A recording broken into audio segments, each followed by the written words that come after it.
Right. Shalom, shalom, family. How's everybody doing out there today? Um, got a good one for you today. Gonna jump into Psalms 44. We're gonna go through that and kind of want to point out some things about subjugation, privileges, oppression, and the enemy. Right. This should be a really good conversation, drawing some comparisons, looking at what's going on today and how, for us as a people, what's going on, with us, and more importantly, how it relates to what's already written in the Scripture, right, in the Bible. With that being said, I must point out the fact that I know how the Bible has been used for religion, but that's not the case and or way we deliver our discussion in the Bible, because what they're doing with religion in the Bible, it's all wrong. They stole it like they stole everything else, from us, and they've used it to control and manipulate the masses. But the intent of the Bible, that's our book with our history, with our heritage in that book. And that's how we're supposed to read something called the Bible, right? We are the people that lost their heritage, lost their history, and was stripped of their name. And the book called the Bible seems to hold the answers to all of those issues. It explains why it happened and who it happened to. Now, mind you, there are 12 different families within Israel, and we're just one of those families coming out of the southern kingdom, right? For us over here in America that call ourselves black or African American, we are the largest body concentrated, here in America, of the southern kingdom, of the tribe of Judah. So I want to have this discussion kind of looking at the issues that plague who and what we call black people, which are nothing more than Israelites. That's our nationality. And let me remind you, Israel is a people before it was ever a place. So don't get it twisted. And that's one of the things, we look to, focus on here, is how they've pretty much tried to make us feel like there's something wrong, with us calling ourselves Israel, recognizing our heritage in the Bible, that we are the people in that book. God is talking about us and to us, not excluding the other 11 tribes that are there, but giving the attention to Judah, because Judah, it said, must be raised up first. And that's what they're trying to prevent.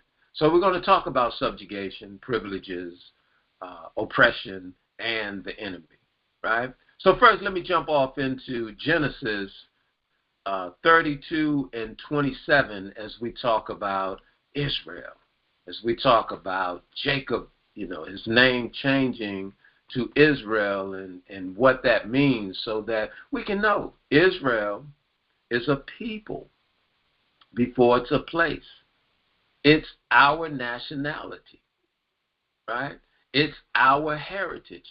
That's what we have to come back to, not a religion, right? Genesis 32:27, and it says, he said unto him. Now, for those of you that don't know, this is a part of the story where Jacob was wrestling with an angel. He was wrestling with a man, right?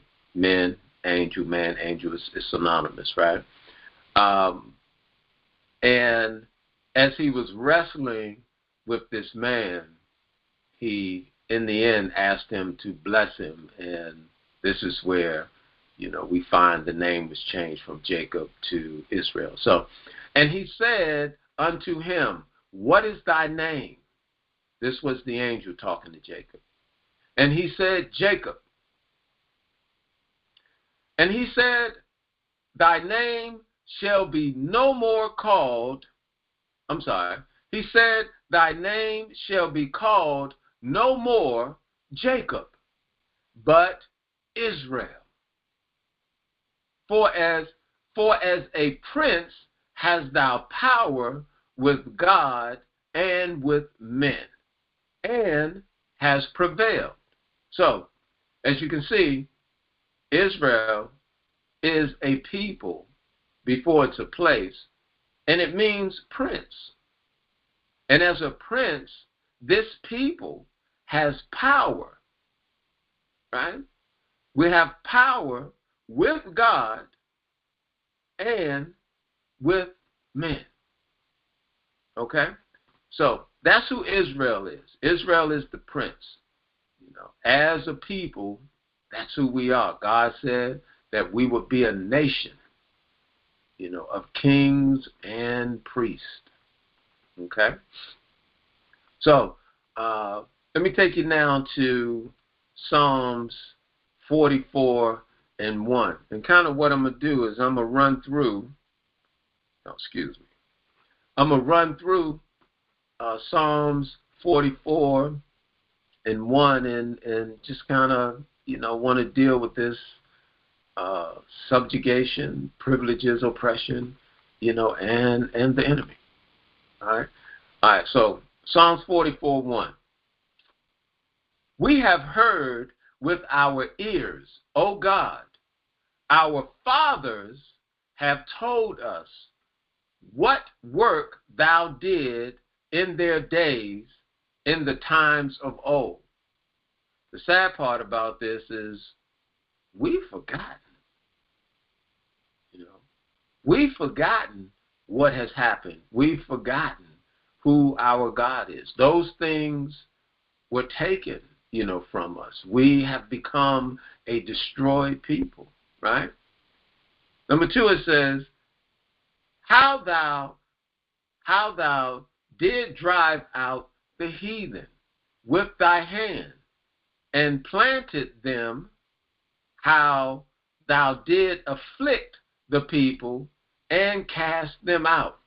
So let's look at this. We've forgotten what God, had done, how he drove the people off of the land and he planted his own people, in the land, and he afflicted the heathen, right? God did that for his people, right? In 2nd Ezra, we look at 9:22, it says, let the multitude perish then, which was born in vain, and let my grape be kept, and my plant, for with great labor have I made it perfect. See, God does not care about all the other nations and all the other people. When it comes to his people, he'll do for his people, but we've forgotten who our God is. We've forgotten who our heritage, or not who our heritage, but what our heritage is, where it came from. And we're now, in America trying to be American, trying to live the American dream. And that's the thing that's keeping us subjugated. That's the thing that has us accepting privileges. Meanwhile, we're oppressed and can't even identify who the enemy is. Right? Psalm 44:3. It says, for they got not the land in possession by their own sword. This is talking about the children of Israel. They didn't get the land off of their own might. Neither did their own arm save them. We didn't come up out of Egypt under Pharaoh off of our own strength. God had to intervene. Right? He came in and he rescued his people. These are the things that we've forgotten. These are the things that seem to be like some myth, some legend, some long time ago story.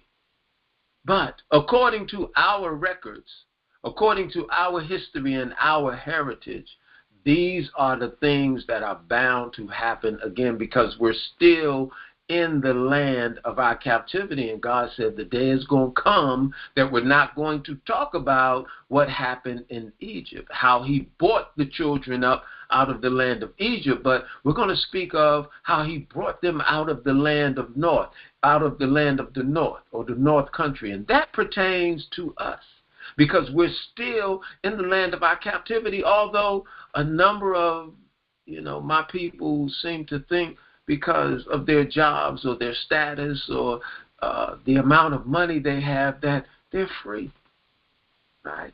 Not understanding we're still in the land of our captivity. We do not have liberation. We do not own anything, right? Everything we have, it's because they have given and or provided it to us and or for us, right?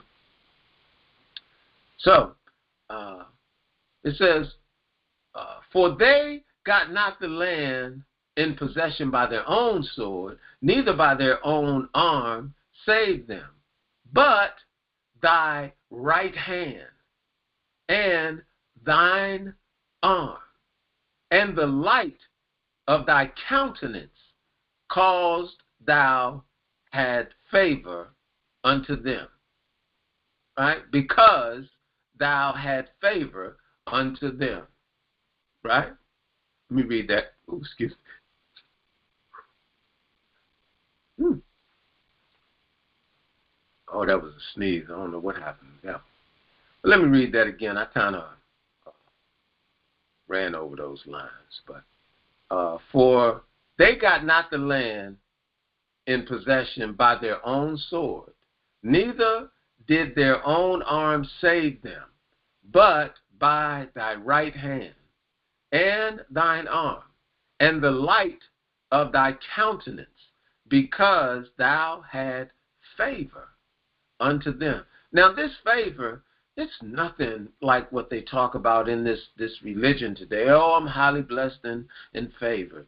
Man, again, you could throw the religion in the trash, right? Christianity has no merit when it comes to our heritage and what God has deemed, for us in the way we're supposed to conduct, ourselves. Within our heritage, we have a culture. Within religion, we don't have nothing, right? Number 4, it says, thou art my king, O God, command deliverance for Jacob.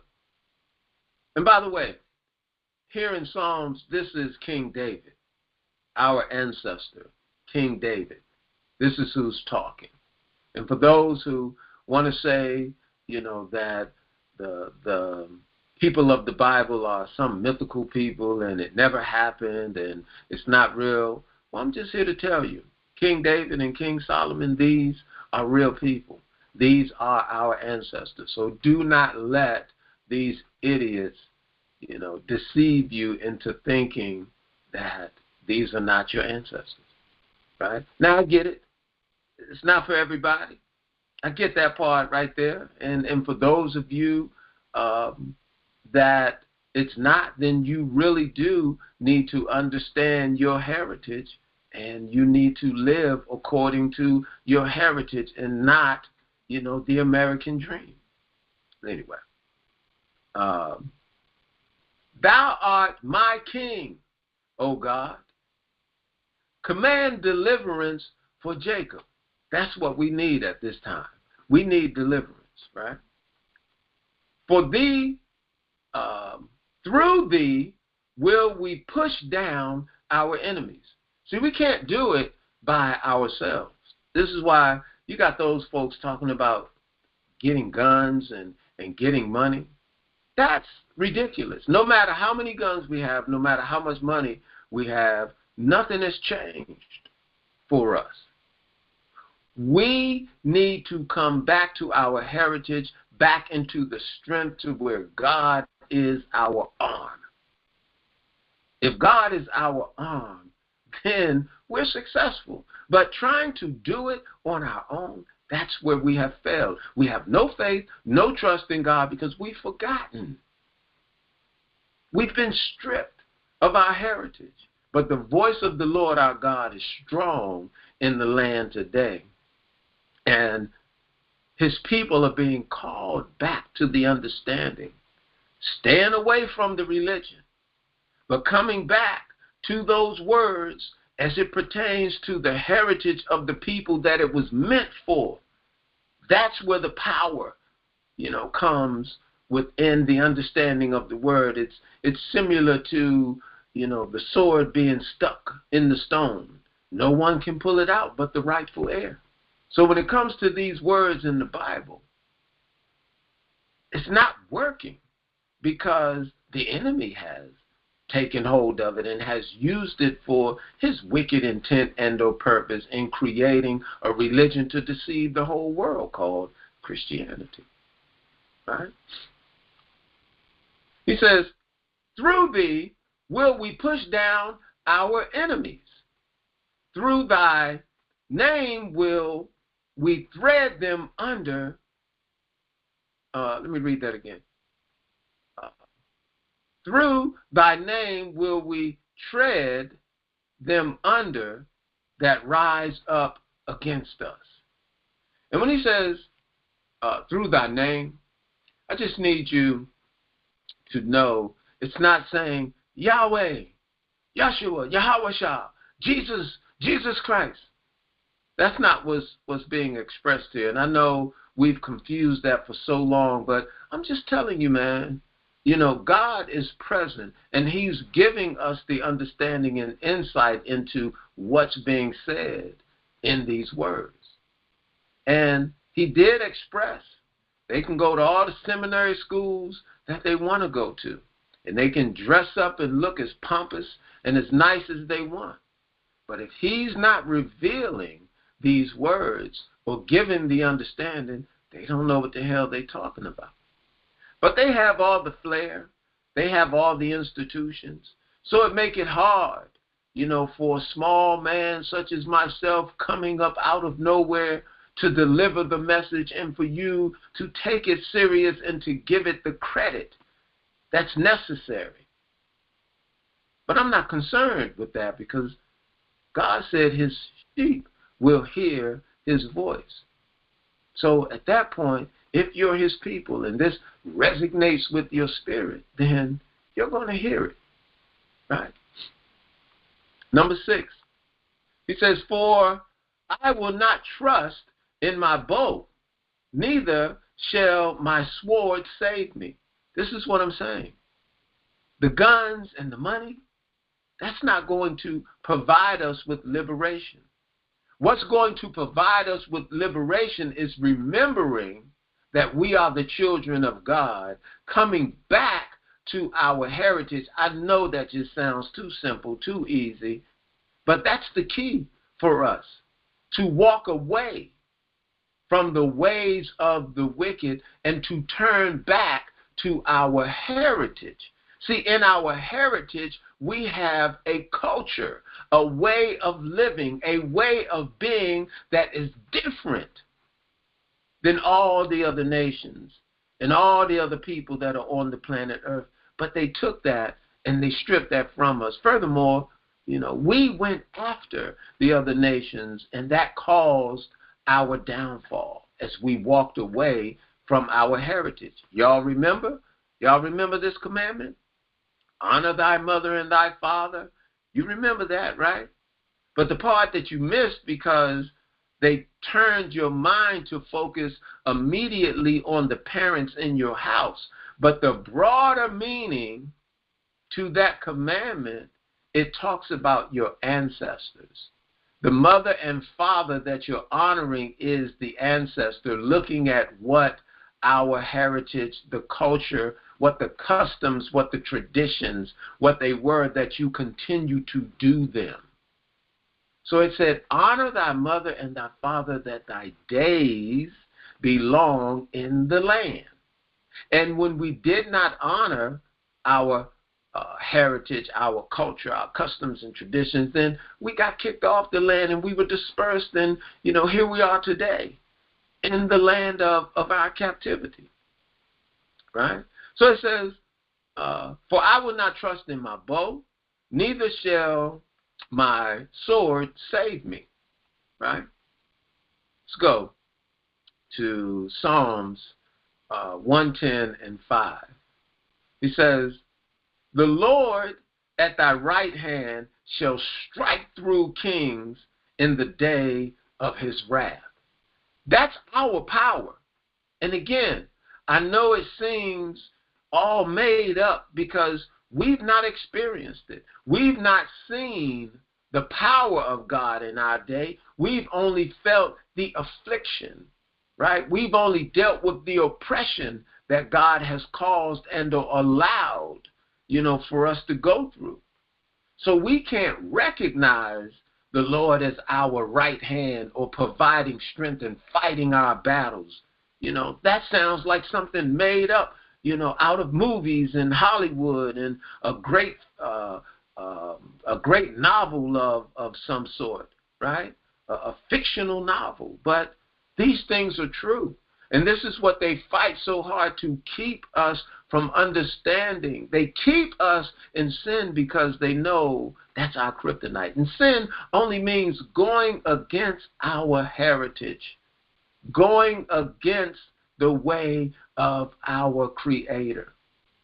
That's what it is. That's our problem, not understanding who we are. This proverb, know thyself. But in that, you've not come to understand that we are Israel. And in so, we have to turn back to our heritage that we can benefit from the strength, from the glory. Right? So it says, the Lord at thy right hand shall strike through kings in the day of his wrath. He shall judge among the heathen. He shall fill the places with the bodies, with dead bodies. Right? He shall wound the heads over many countries. That's how we're going to receive salvation. That's how we're going to be taken from the bottom and put on the top. Not through the guns that we collect, not through the money, that we have in building banks. And I know all of those ideologies and philosophies, they sound good to the carnal mind. But this is the key for us as a people. We have to come back to our God, that he will fight the battle. He will be our right hand. Right? That's the type of strength and the power that we do not know. We're unfamiliar with it. But it is written. And as it is written, by faith, I know it to be true. Now, some would say, that's a blind faith. But no. This is where we come to understand that every word that God has created, it stands with substance. To prevail, to be proven, to be shown. As it has to this day, it has proven itself. That's how I got here. By witnessing, the power within his word, through the prophecy, through the testimony. Every word is true, and it continues to reveal itself. The evidence of the thing not seen. Okay? The Lord at thy right hand shall strike through kings. Trying to do it ourselves, we're not going to win. They'll continue to drop bombs, on us. They'll continue to shoot us down. They'll continue to lynch us up. And this is God's way of trying to get our attention for us to understand we'll never be successful without him. We just have to humble ourselves down, but you must know we are that rebellious people. We are that stiff-necked individual. We are that people. That's us. And unfortunately, a number of us are going to be destroyed. All right, going back to Psalms 44:7, right? It says, but thou hast saved us from our enemies and has put them to shame that hated us. See, this is our history. The thing that we lost, that every, February for 30 days, we're trying to find it, and we get excited about a Black History Month. Well, we're not black. And our history, it stretches, far beyond 30 days. It's a rich history. It's a rich culture. And I'm speaking now from the writings of one of our ancestors, one of the greatest men ever recorded in history, named King David. Right? But thou hast saved us from our enemies. That's the message. That's the connection we need to come back to rely on God. I'm not talking about the God of their religion, white boy Jesus and made up Christianity. I'm not talking about that, because what they did to the Bible is abominable. The way they distorted the meaning and they've used it to deceive the world. A good thing about that is, for those of us who have eyes to see and ears to hear, we know the devil used the Bible to deceive the world. That was the job of the devil, to deceive the whole world. And he did it through religion. He did it by taking our book, our history, our heritage, our writings, and he made a religion, and he deceived everybody. He called it Christianity. Oh, it sounds so nice. It sounds so pure. But it's all from the devil. Right? Number 8. In God we boast all the day long. Not about your favorite ball player, your favorite rapper. Those are idols from that standpoint. In God we boast all the day long and praise thy name forever. Selah. Right? But thou hast cast off and put us to shame. Why? Why? Why were we cast off and put to shame? Because we refuse to honor our mother and our father. We refuse to acknowledge our heritage. Within our law, we have a dietary law, we have a customary law, we have a civil law, a moral law, and we used to have a sacrificial law, but that's replaced with the law of faith. In that, we have a culture. We are a people that are supposed to live by the tenets of our law, not the American way, not the American dream. Everybody else seems to be able to function within a degree of their heritage and their history, but for us, we're just floating. We're just out here. But I'm bringing it home, y'all. And I know it's hard for you to hear me because I don't have Oprah Winfrey money. Right? I don't have LeBron James status. Right? But if you can hear the words of our Lord, our God, then you, my friend, are in the right place. Right? He says, but thou hast cast off, and put us to shame, and go not forth with our armies. This is what I'm telling you. If God doesn't move with us as our right hand, we're vulnerable. And I know, again, as I say, none of this seems to make sense, and it sounds like something fairy tale, but again, that's only because we've been asleep. But now we're waking up. The sons of God are waking up, and we're repopulating the minds, We're turning the lights on. Not everybody is a son of God. Although we might look alike and we may share some of the same interests, it's clear, not all people, not all Israel is Israel. Not all the people are the children of God, and that yet remains to be seen. But God said we must speak these words, and his children, they will hear it. So I hope that you are of the fold. All right, number 10, thou make us to turn back from the enemy. Right? Right now in America, we can't deal with these white folks. Right? No matter what we do, no matter how we try to come together, if we're not coming together in the name of our Lord, based on our heritage, our culture, we're not going to win. And I encourage you to, if you will, open your book, to Psalms, and just kind of read along, with me, make notes, if you can. But thou make us to turn back from the enemy, and they which hate us spoil for themselves. We're in captivity. The enemy, like y'all act like y'all don't know who the enemy is, just because they're nice now and we got jobs. But God says this is the enemy. They hate us. I know you would say not all of them. Okay, well, maybe not.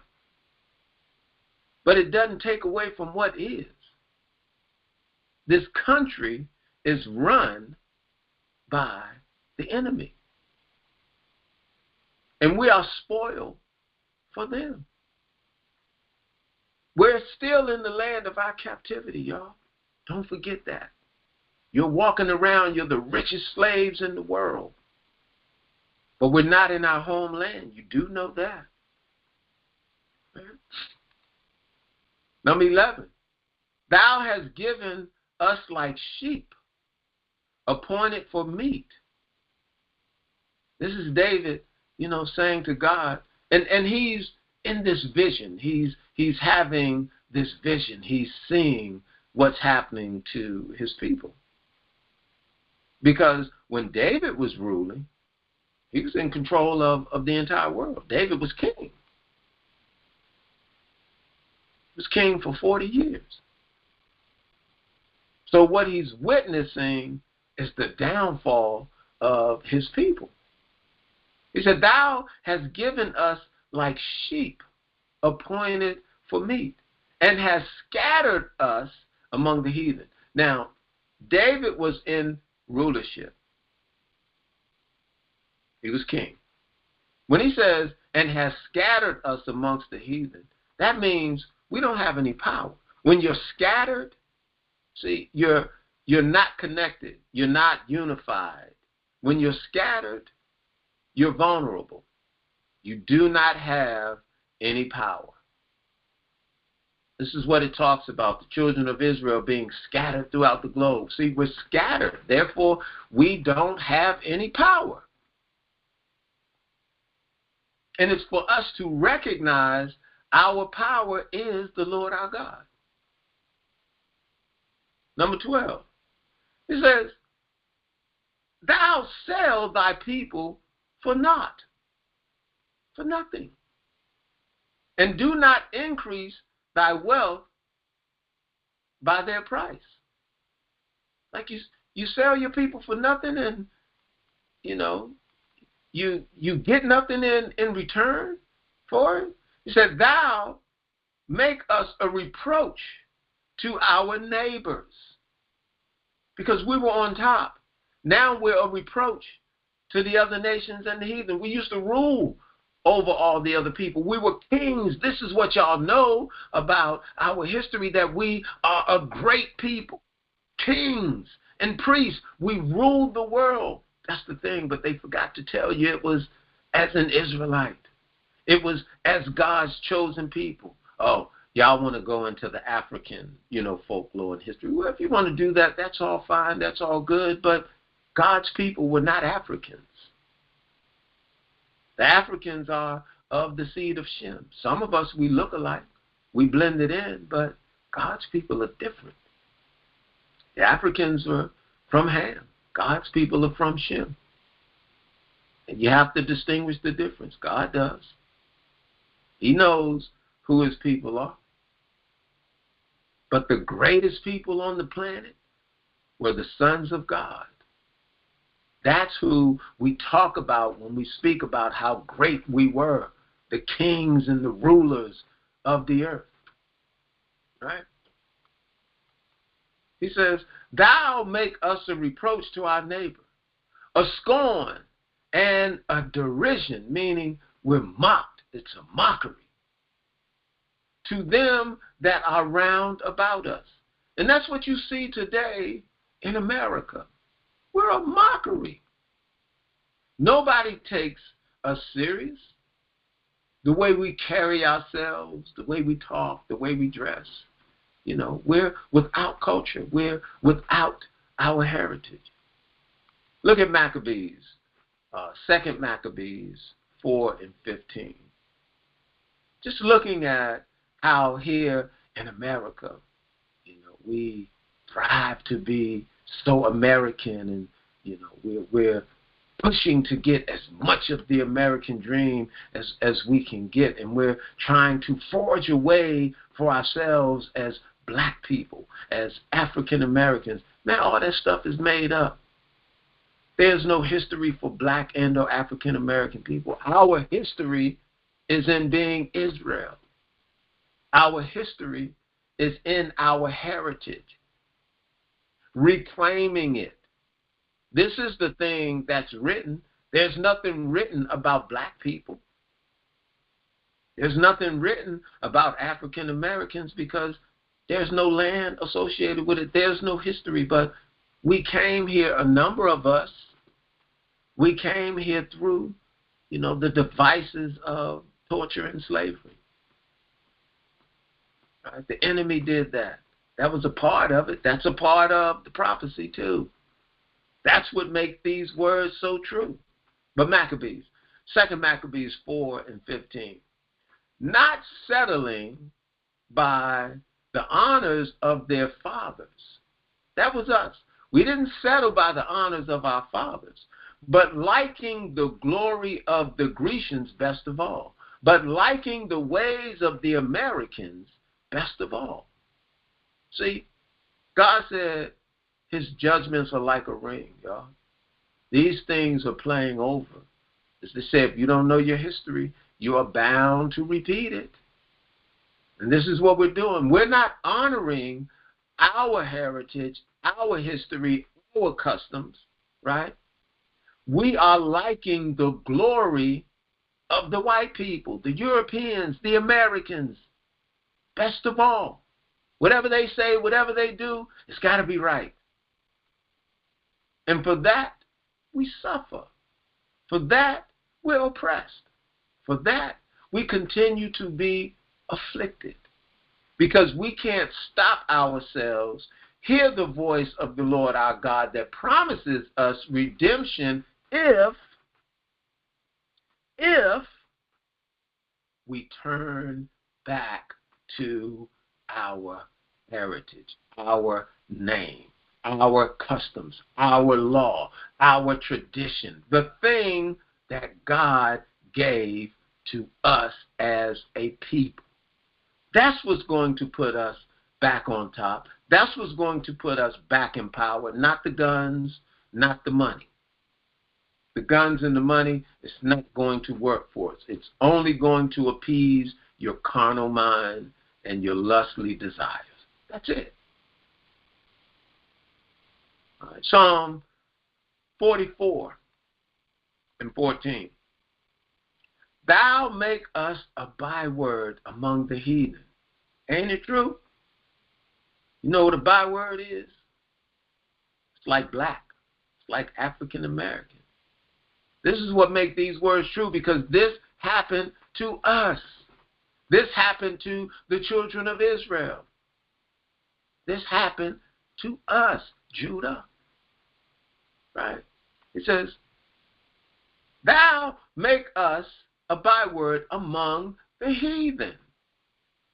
Among all these people, we're not called by our national name being Israel or Israelite. We're called black. We're called African American. That's a byword. He says, for thou make us a byword among the heathen, a shaking of the head among the people. That's what they do when they see us today, because we were known to be a great people, but now they just shake their head, at the way we act and the things that we do. You see it. You know what I'm talking about. But yet we're a great people. Let's look at Deuteronomy 28 and 37. It kind of speaks to what we just read in Psalms 44 and 14. He says, and thou shalt become an astonishment, a proverb, and a byword among all the nations, whither the Lord shall lead thee. We've become an astonishment, like, we were a great people, but it's an astonishment, like, I can't believe that this is what they've become. A proverb, that's a stereotype. You've heard all the stereotypes that they have for black folks and African Americans and Negroes. You know the stereotypes. A byword, right? You've heard it: colored, black, African Americans. It's a running joke, like, what you gonna be tomorrow? Right? So much, that they brought in the what's your pronoun? All of those are bywords.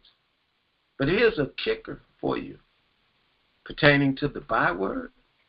Did you know the word Christian is a byword? Did you know that? See, God called us Israel. We're Israelites. The spectator in Antioch, the onlooker, came up with the byword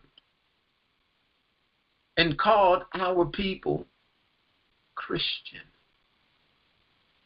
I know it's written in the book, but I'm just bringing it to your attention. God never called us that. The spectator called us that.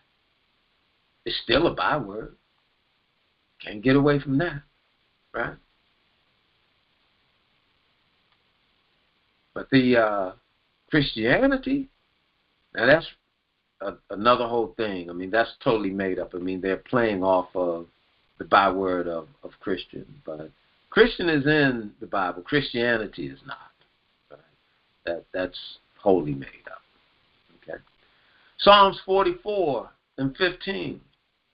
This is David, talking. David says, my confusion is continually before me, and the shame of my face have covered me. Because, like I said, David was king. He was ruling. Everything is good, and he's looking at this, and he's just not understanding, like what he's like. He's confused. He's confused about it. And you can see, he says the shame, is covering his face. 16, he says, for the voice of him that reproach and blaspheme, talking about the enemy, talking about Esau, Edom, Adumia, Amalek. In this day and time, it's the European, it's the white folks, it's the people that are in control of the world right now. And as we know, the world is in the hand of the wicked. Who can deny it? You see it. The world is crumbling right before your eyes, and there's nothing that you can do about it. That's where God comes in, and what's going to make the future to what's about to happen so spectacular. Right?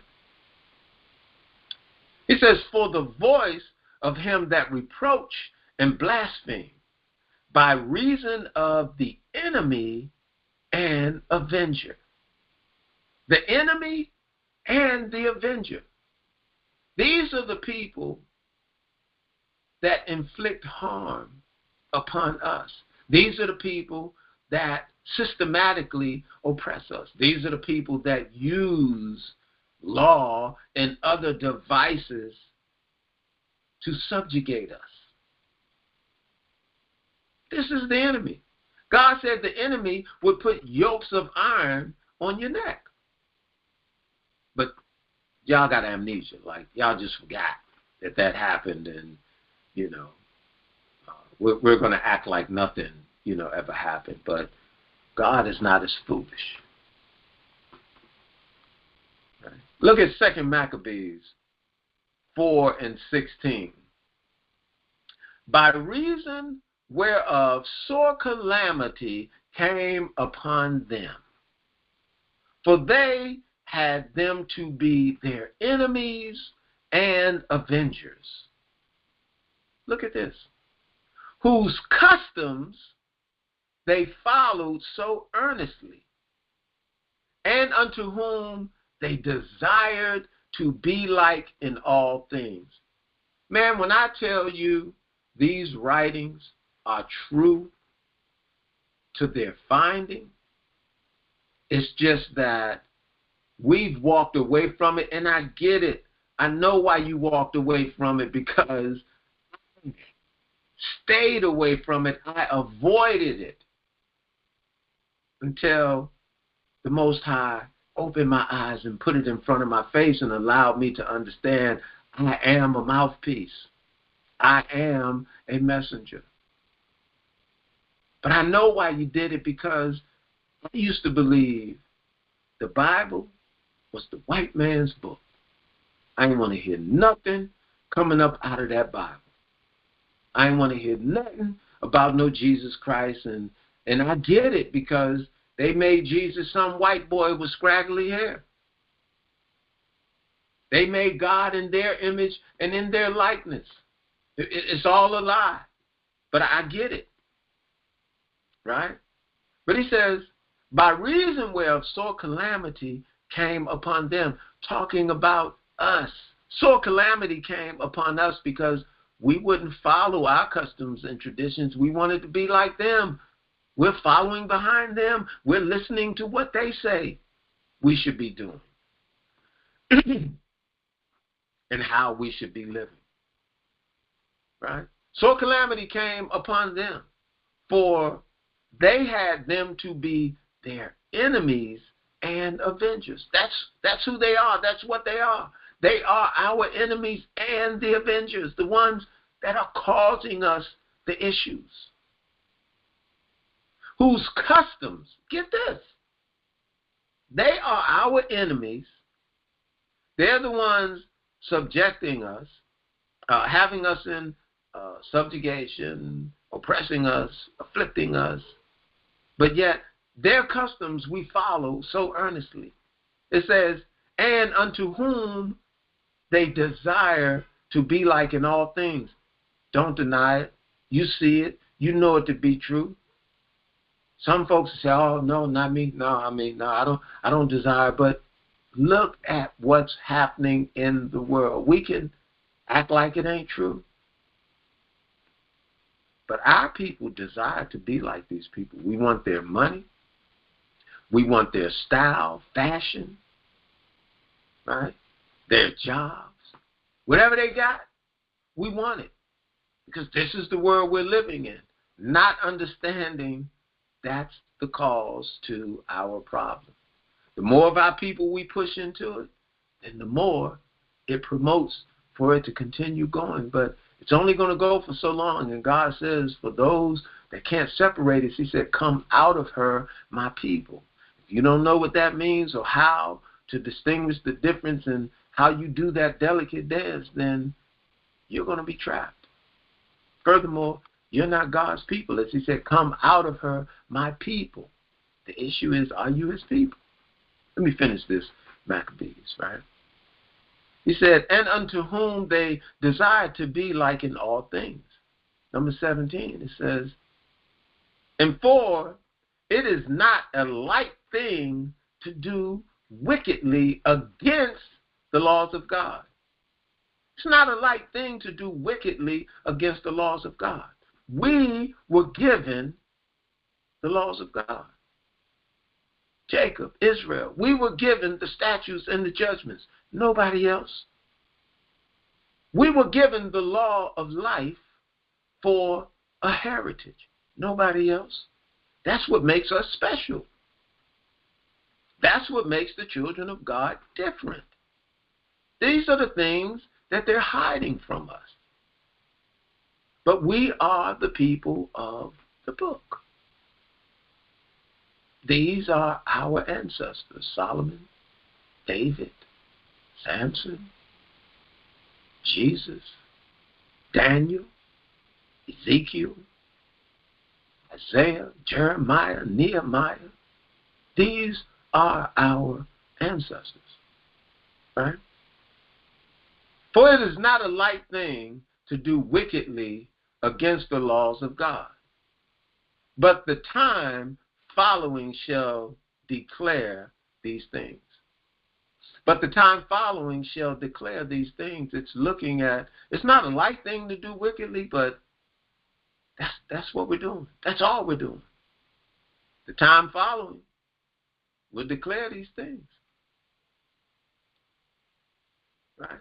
Also denoting that when God comes through to clean up, you're going to know he means business about his law, his way of life, his heritage, his people. It's not a light thing to do wickedly. But the time following shall declare these things. I hope you heard what I said. Psalm 44:17. All this is come upon us.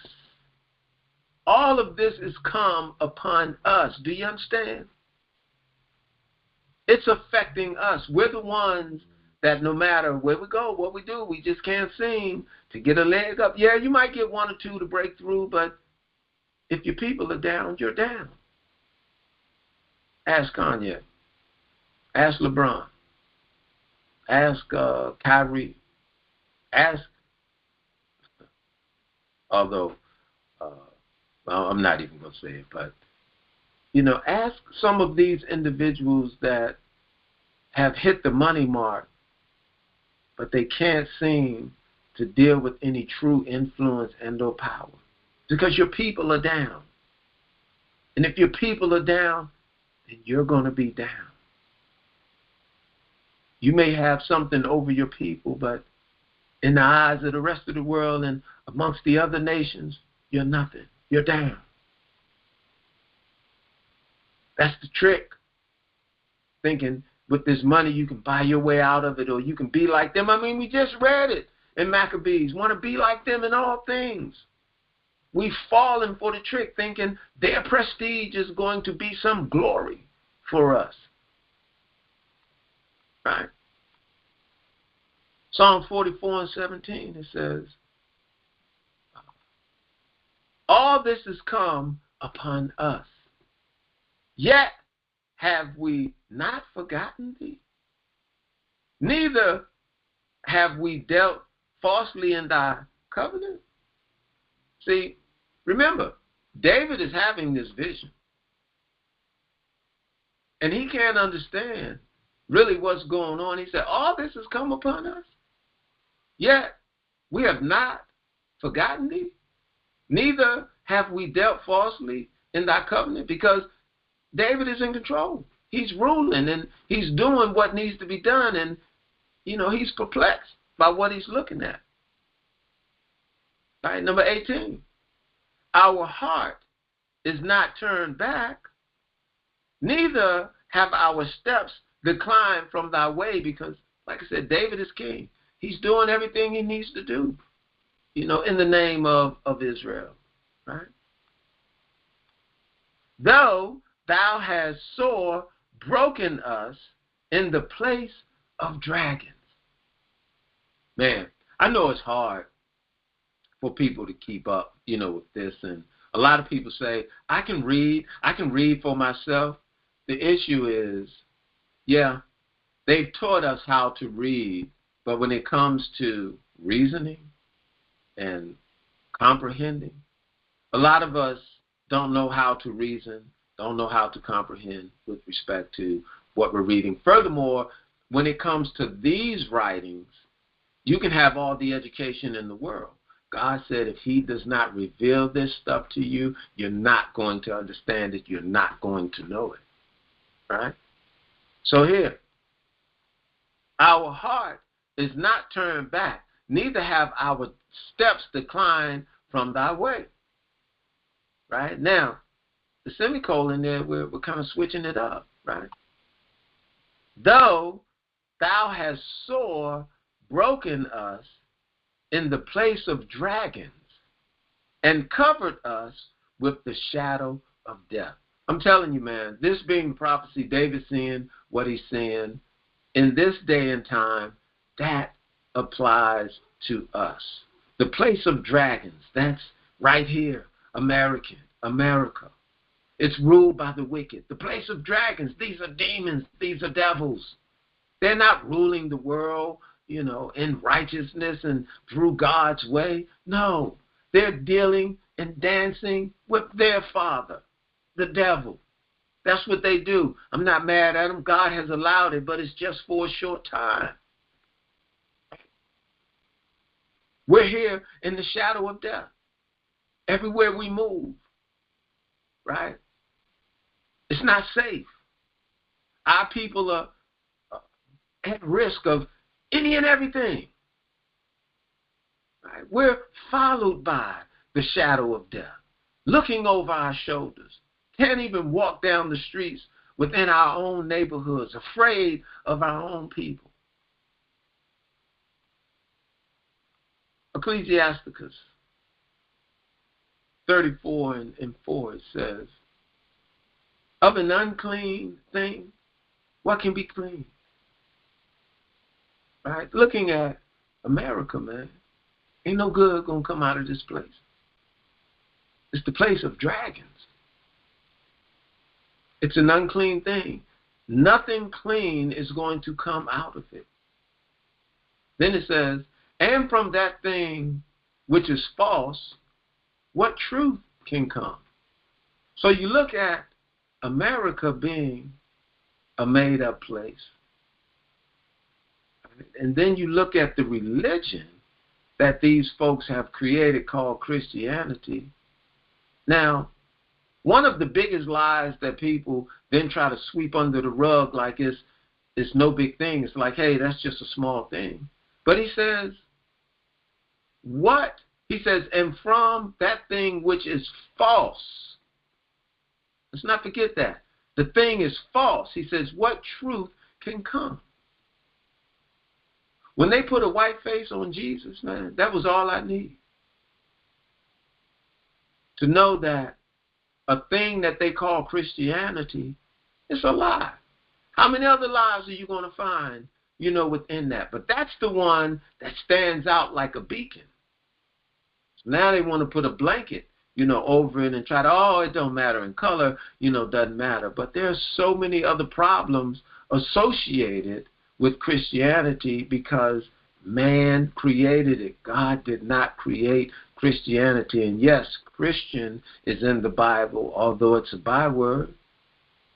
But God gave his people something more than a religion.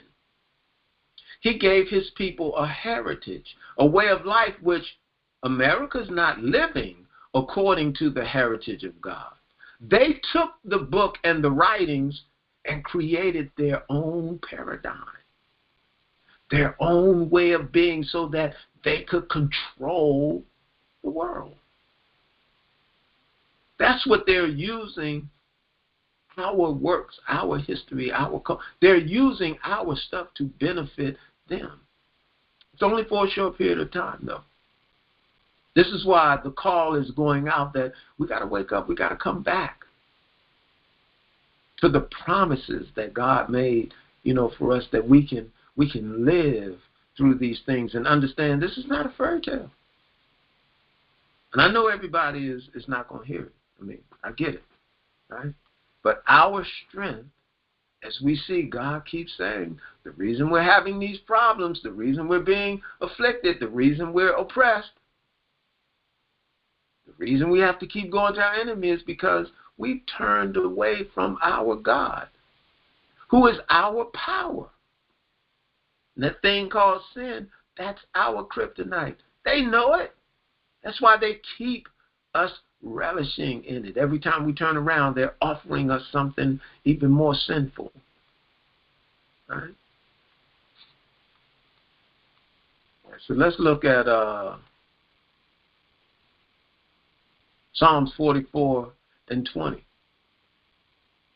If we have forgotten the name of our God and stretched out our hands to a strange God. That's what I'm talking about. We stretched out our hands to a strange God, and it was white Jesus in the name of Christianity.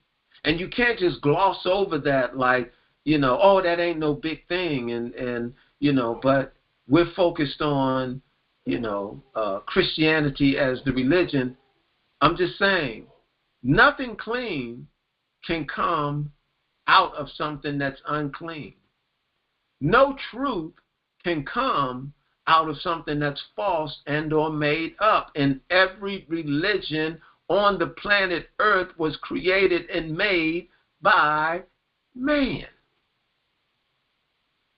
Here, we have something that was not created and or made by man, but was given unto us by the Creator, and it's called the heritage, which is unique because he did not do this with any other people. And this is one of the other reasons why we're the most hated and the most feared. Because when we wake up, they know that's the end of their rule. But to me, for us, that's the good news. You go to Psalms 138 and number 2. He says, I will worship towards thy holy temple and praise thy name for thy loving kindness and for thy truth. For thou hast magnified thy word above all thy name. The reason I put this here is because when we read Psalms 44 and 20, it says, if we have forgotten the name of our God, and like I said, it's not about saying Yahweh, Yahweh, Yahshua, Jesus. Right? When he says, if we've forgotten the name of our God, he's talking about the word, the practices, the law, the substance that he had given us to stand on. That's what we have forgotten. Right?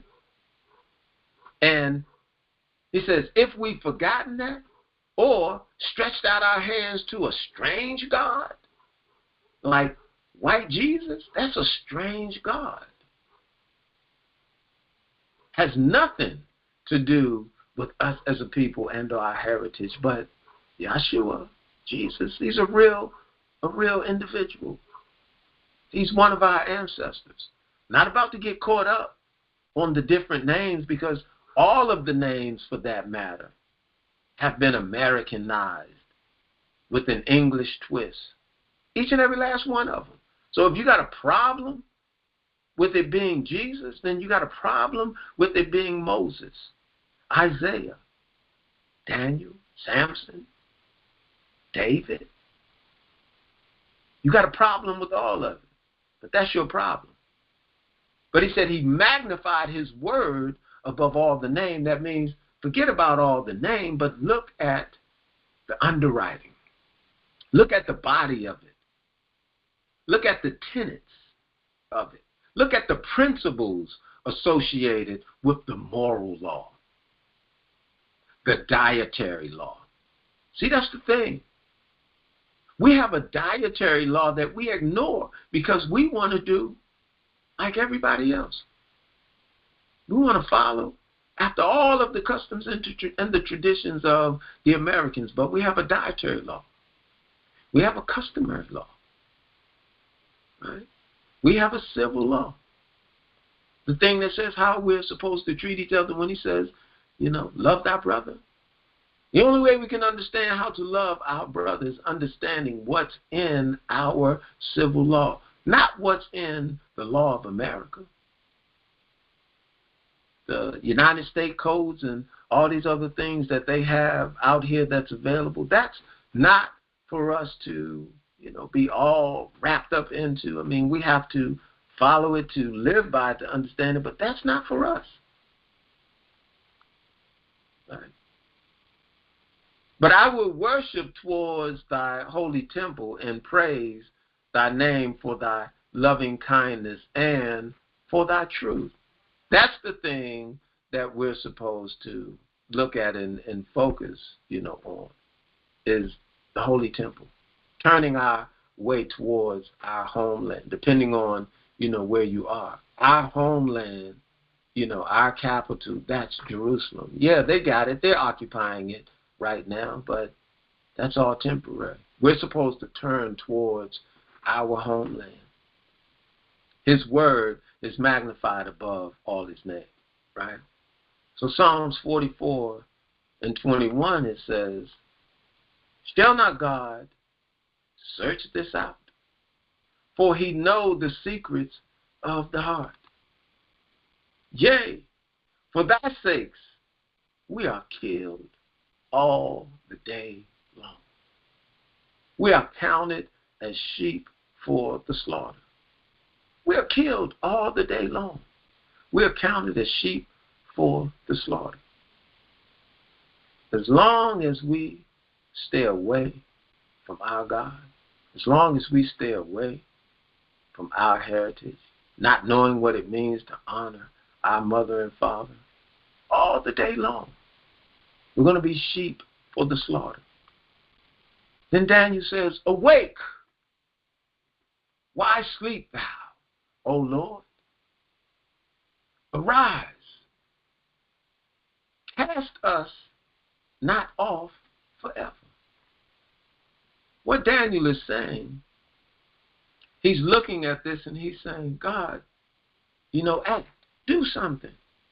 Don't leave us like this for too long. Number 24, he says, wherefore hide thou thy face? He's asking God, like, why? Are you hiding your face? And forget our afflictions and our oppression.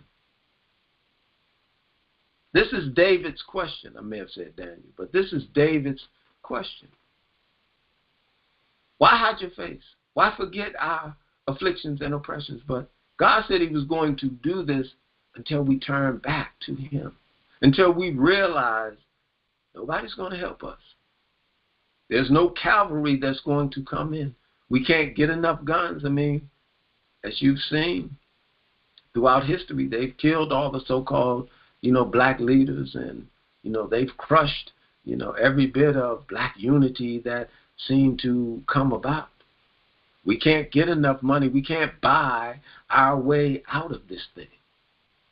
Only God can bring us up out of it, but he needs us to recognize that by turning back to our heritage.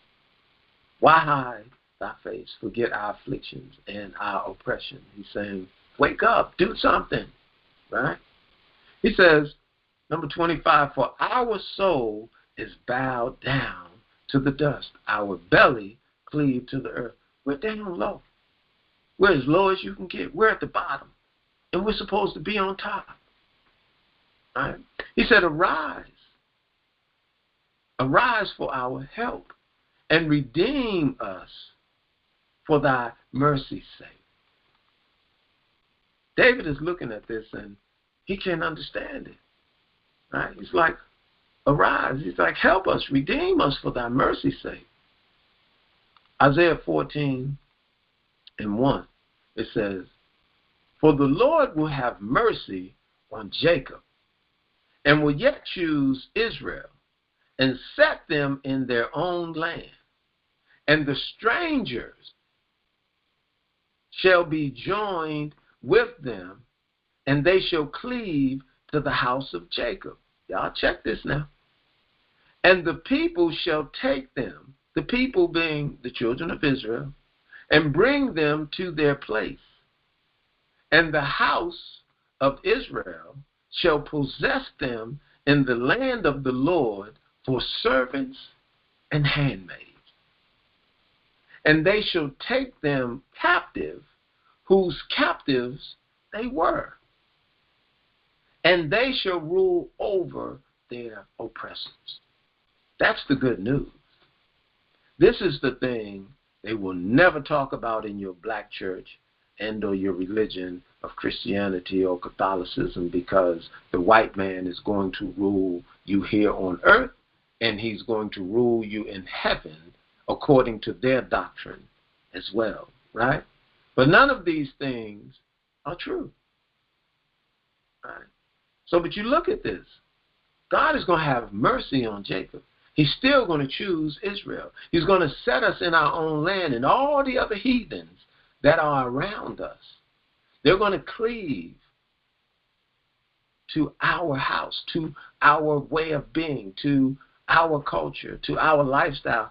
They will have no other choice, because every knee is going to bow, not just to Jesus Christ, the King of Kings and Lord of Lords, but the children of Israel as well, for those who understand how the prophecy is written.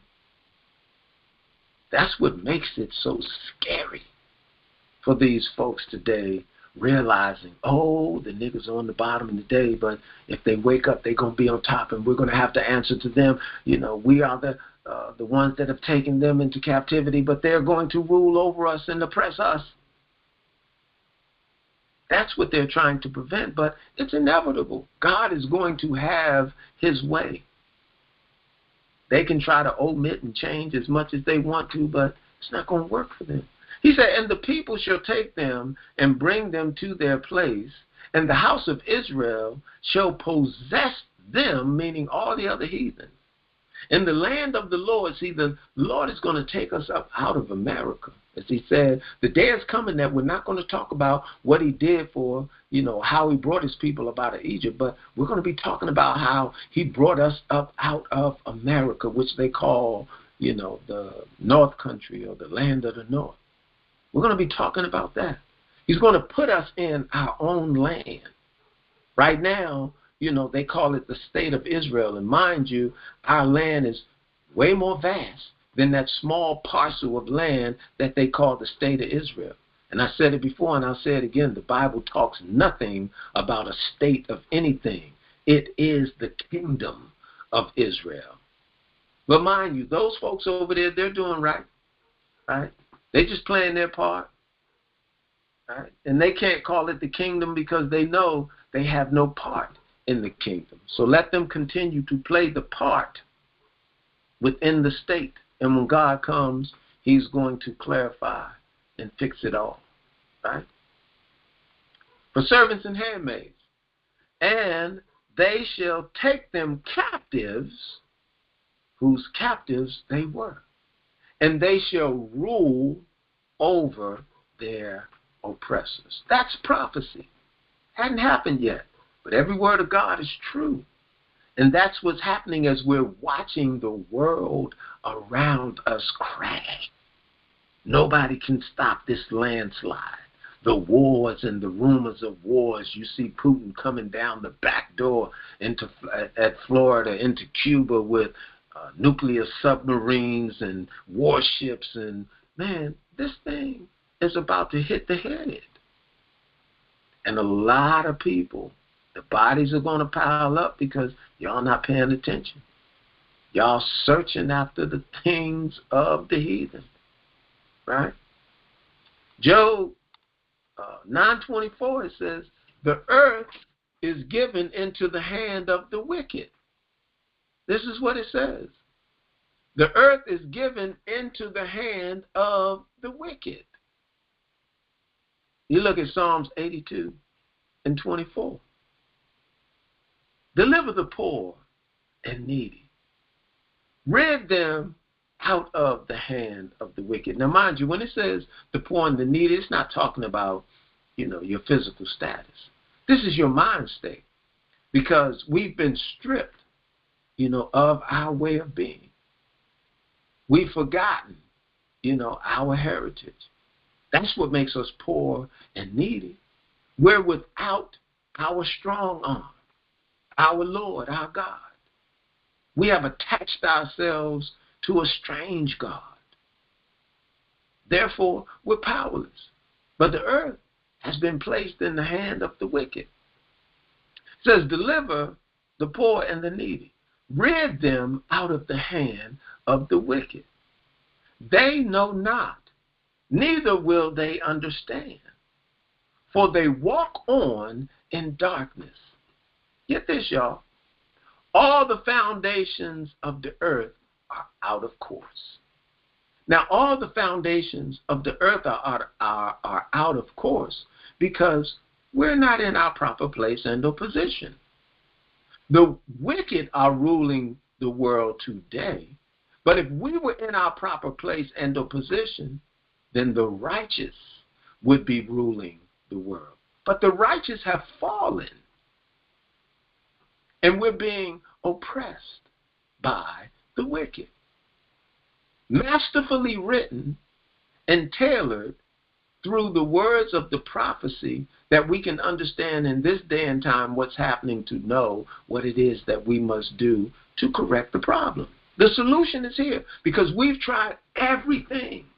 We've tried everything, y'all, except coming back to our heritage, following our laws, our statutes, our customs, except coming back to our culture. That's the only thing we haven't tried.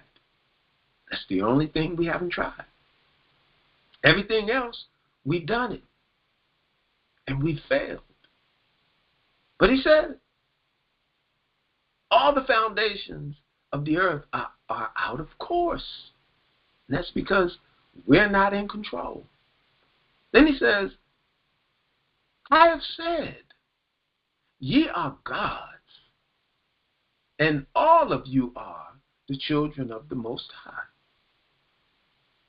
That applies to a specific and particular group of people, not everybody.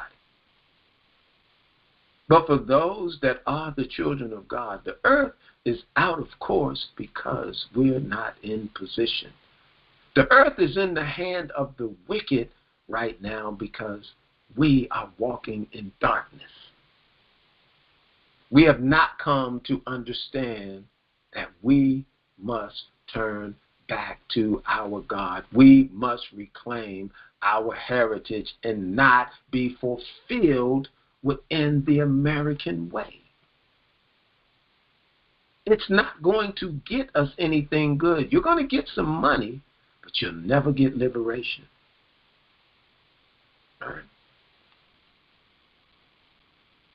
God said, I said, ye are gods, and all of you are children of the Most High, but ye shall die like men and fall like one of the princes.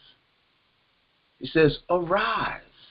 Oh God, that's talking about the children of Israel. Arise, oh God, judge the earth, because that's our position, to judge the earth in righteousness. You see how the wicked are doing it, right? Judge the earth, for thou shalt inherit all nations. That's the part they don't want to deal with.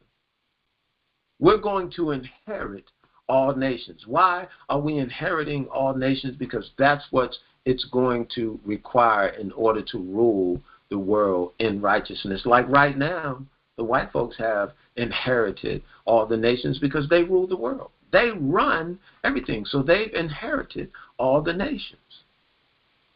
It's unfortunate that you can't see yourself or us as a people in that position. But that's what it's becoming. That's what it's turning to.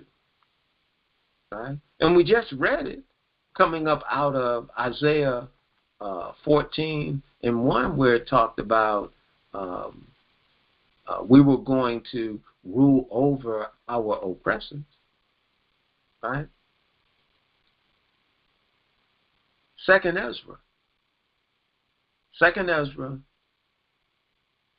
6 and 9. It tells you Esau is the end of the world.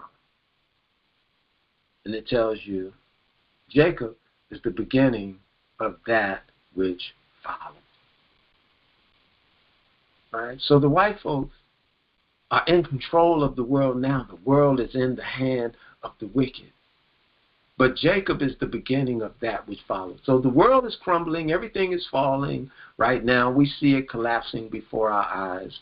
That's the end of the world with a wicked rule. After all of that calamity and chaos, then we rise. Jacob is going to rise. Israel is going to rise. That's what's going to follow. And the earth, the foundations of the world, will then be back on course.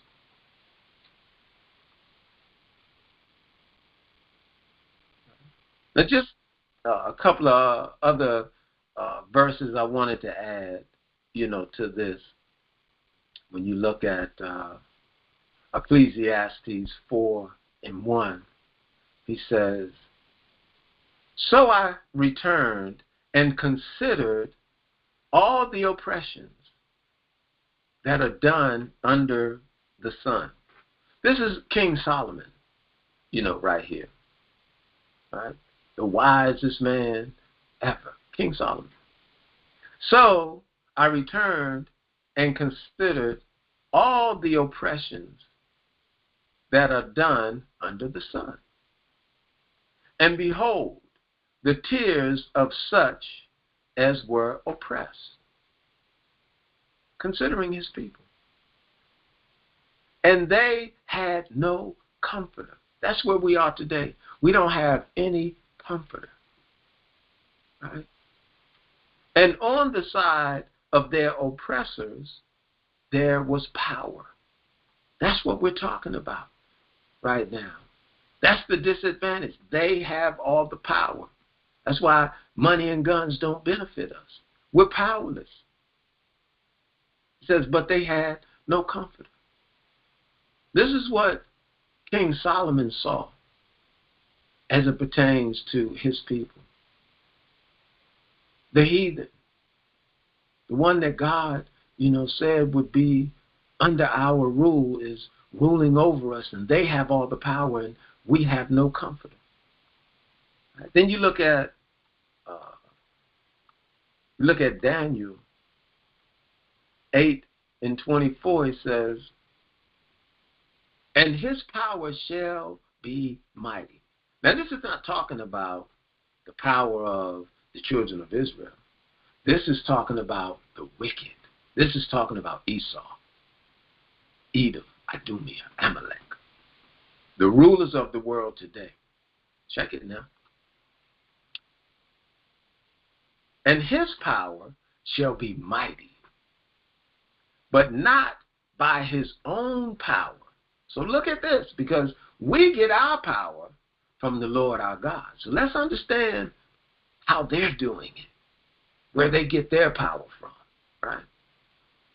"And his power shall be mighty, but not by his own power.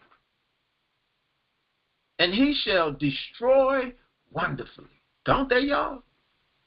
They have a knack for conquering and destroying. They have a history that's led and bled with trails of tears, blood. I'm not going to get too gory, okay, but you know what I'm saying. Right? "And he shall destroy wonderfully and shall prosper." That's them. They destroy wonderfully and they prosper. Right? "And practice and shall destroy the mighty and the holy people." That's what they do. The mighty and the holy people, that's us. Right? They practice how to do it.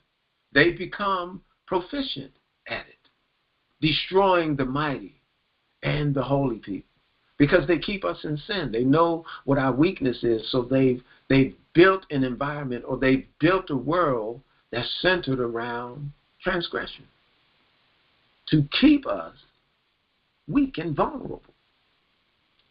But look, because we want to know where they get their power from. Revelations 13:2, it says, "And the beast which I saw was like unto a leopard, and his feet were as the feet of a bear, and his mouth as the mouth of a lion. And the dragon gave him his power." The dragon gave him his power, his seat, and great authority. They get their power from the dragon. They get their power from the devil. That's their father. God did authorize it. It is temporary. It's all a part, of the prophecy to fall within line to the point they have to deceive the whole world, and they've done it. But this son of perdition is going to be revealed. Right? And the dragon gave him his power and his seat and great authority. Now let's look at this, because you got some folks that say the devil ain't got no power. The devil don't have no power. The devil can't bless you. All those things are insane. The dragon gave him his seat and his authority. Now let's look at Luke 4:6.